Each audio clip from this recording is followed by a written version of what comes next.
Well, my name is Kevin Curry. I live in Converse, 9843 Flatland Trail.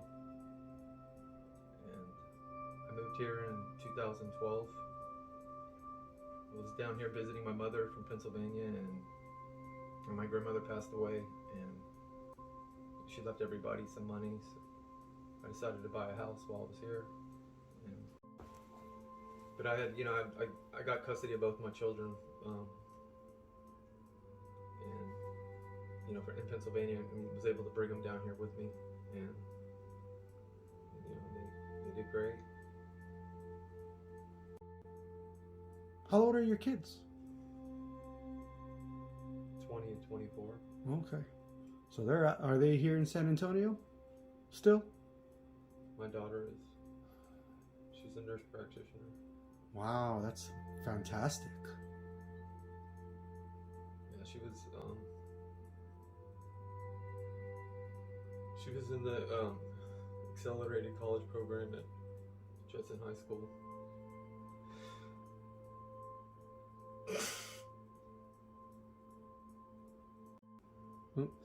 So your daughter, if she's 20 now, she was probably around 15. 24. 20 and 24. My son's 20. Oh, your son's 20. So was your son living with you 5 years ago? Was he living in this house? Yeah. And his mother got cancer. And so I sent him back, so he could spend time with her. And he just decided to stay. How long ago was this? 3 years ago. 3 years ago.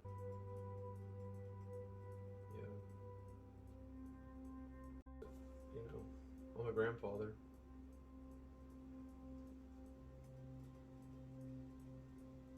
My daughter has a son, and my son has a son. Have you met them both? Have you met your grandchildren? Yeah.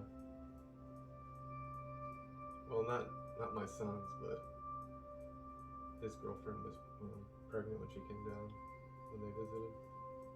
You haven't had a chance to go over there? No. I can't get on an airplane. Yeah, the phobia. Well, at that time I was getting these walk-in bathtub contracts from Building Roofing, and I was putting them like 2 and 3 a week. And well, I've always suffered, with anxiety, and in 2010 I was diagnosed with agoraphobia.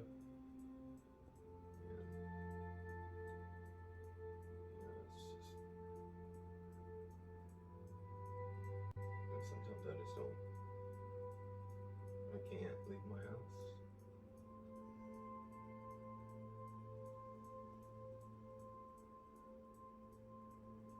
I was on medication for years, and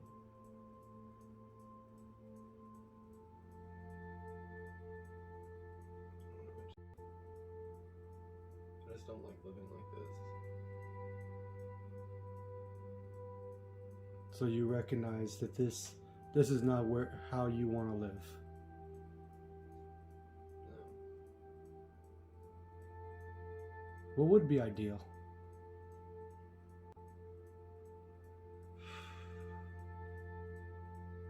To be able to go back to work. You don't have to worry about not being able to pay my taxes. Everything in my house is for sale all the time. What I do.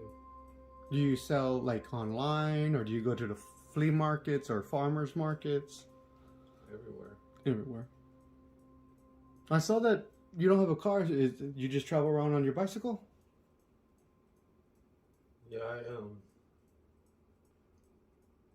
I traded my car for stuff, to sell, and it didn't work out.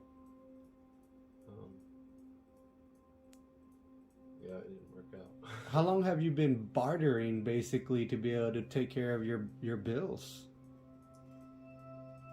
For 5 years. 5 years? All right, so is it safe to say that upon your mother's passing, that's basically the turn of events that really hit it.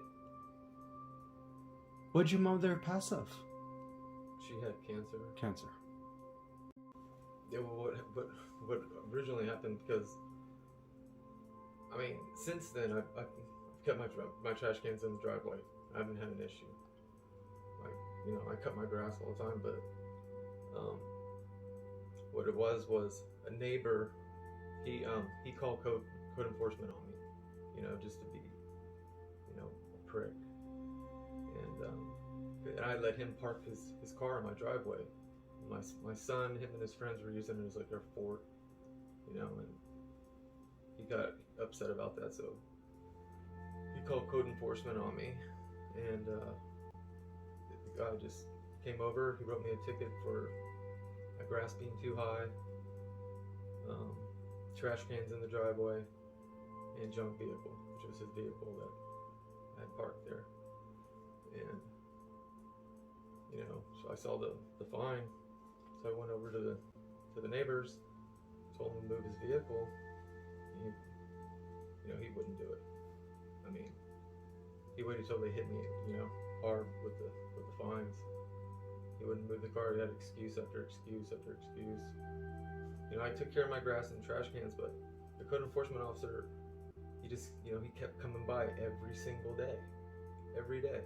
I'd get off of work, he'd park in front of my house. And I'm like, what are you taking pictures of? He's like, the edging. You know, he was nitpicking everything. I mean, there was absolutely nothing, you know, that was wrong in front of my house, but yet he's just out there. You know his name? Yeah, his name's Chip. He's a Commerce police officer now. But he was at my door every single day. And it just one thing after the other. Then he was in the alley one day.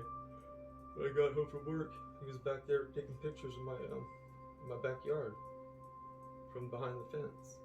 And you know, I went out and I approached him and I'm like, what the hell are you doing, man? So, I mean, it's illegal for you to go to be looking over my fence and taking pictures. You know, it's a privacy fence. And then he started hitting me for stuff in my backyard. And what do you mean hitting yourself? well, no, I mean he's saying that my pool was green. He was talking about excess trash bags and stuff like that. And they started finding me. And I mean, I had no money at the time. And I just lost my mother. I had no support, and I told the guy, I was like, there's no way I can do anything about it right this second. And I told him, look, I'll make a $3,000 donation to any charity you want. Any charity.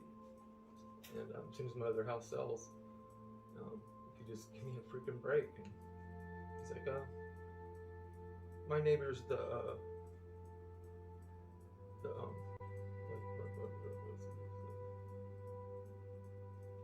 his neighbor was somebody downtown or whatever, and he was gonna see about getting the college to come out and clean up. That's what he said. And he said, yeah, we'll do it on Saturday. And that never happened. And they, you know, they kept telling me to go down to those meetings, but I couldn't go down there. I mean, there's no way. There's no way I could go down there. Like, in front of the council, dude, I'd have a panic attack. Like, and he knew that. I mean, he knew the problems I was having. I mean, I started getting fined like $2,000 a day after I told him to get lost, quit taking pictures behind my house. That's when the fine started.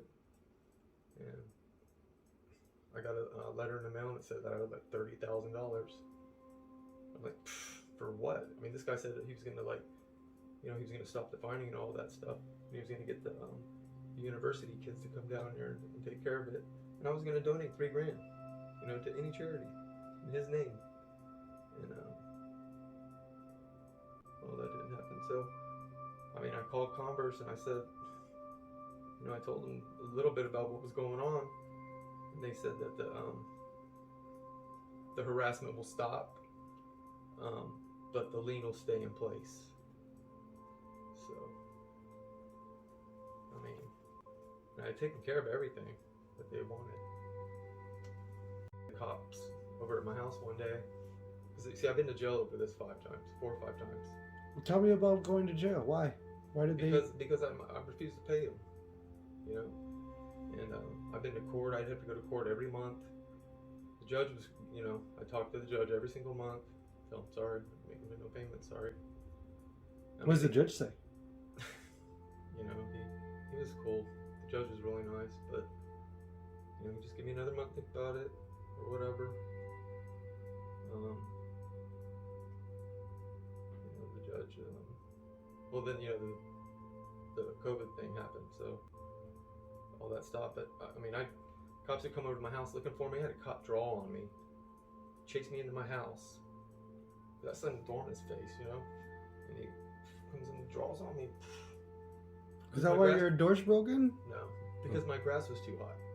That's what the warrant was for. And he's gonna pull his gun. What happened? Yeah, knocked on the door, opened the door, and he's like, "Screw it, got a warrant for your arrest." I'm like, and he flew in the house. And I mean, he's saying that he doesn't know what the warrants are for. I mean, who's gonna go serve a warrant and not know what it's for? I mean, it's because my grass was too high. You know what I'm saying? And I mean, most of the police officers here in Commerce are really cool, and they don't like if I do have police contact. Like I was riding my bike one day and I had no headlight, so I get pulled over. It was like 10 o'clock at night. 4 cops came. They had me in my neighborhood, like standing there, like just trying to find something on me. You know, like, good luck. And and it's because you what was out? I didn't have a headlamp on my bicycle. You got pulled over because you didn't have a headlamp on your bicycle? Yeah. And like 4 cops were there. I mean, it was like a big deal. Yeah, but I mean, I have a warrant for it right now. Always will. I mean, I guess soon enough I won't have a warrant for it. You know, as soon as the house sells and they get their $30,000 for, you know, my trash cans being in the driveway. If you drive up and down the street, you'll see everybody's is. I mean, neighbors over there, they never cut their grass. And you know, that was at a time too. I mean, I always cut my grass, and take care of my yard. I tried to, you know, but I didn't have my lawnmower broke down. I mean, I just didn't have any way to do it, and it wasn't even that bad. You know, he was just nitpicking and stuff. Mainly it was because the stuff on the street. I guess I'm responsible for it. But I do it now, but you know, I wasn't aware that I needed to cut stuff on the curb because I thought that they came in there and did it with their street sweepers, and you know, I guess it's an issue. I did back in 2010. I was on disability for a little while, but I didn't like that. You know, I mean, I wanted you wanted to work. Yeah. So I mean, I did my best. It was it's for agoraphobia. You know, I've had it for a long time, and it's just something that just happens. I mean, I can leave the house right now and everything will be fine. But I don't know. Sometimes I just start panicking, and I don't know why. I probably owe like $40,000 in my taxes. And I mean, it just at this point, I just felt like just give up. There's no way I could. Pay it off. You know, in my condition, you know. But